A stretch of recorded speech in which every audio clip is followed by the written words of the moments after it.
Hi, Vadim here. In just a few steps, I'll show you how to tackle this common everyday challenge on your device. It is very common to lose track of where a file was actually saved, whether it's a document, photo, or download you need urgently. Let me show you a fast and effective way to find your file on Windows computer using built-in search tools and smart tabs.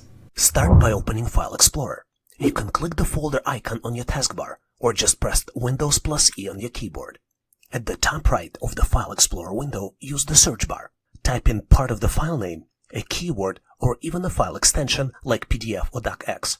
To narrow your results, use filters like Date Modified, File Type, or Sort by Size. This helps you find the exact file faster.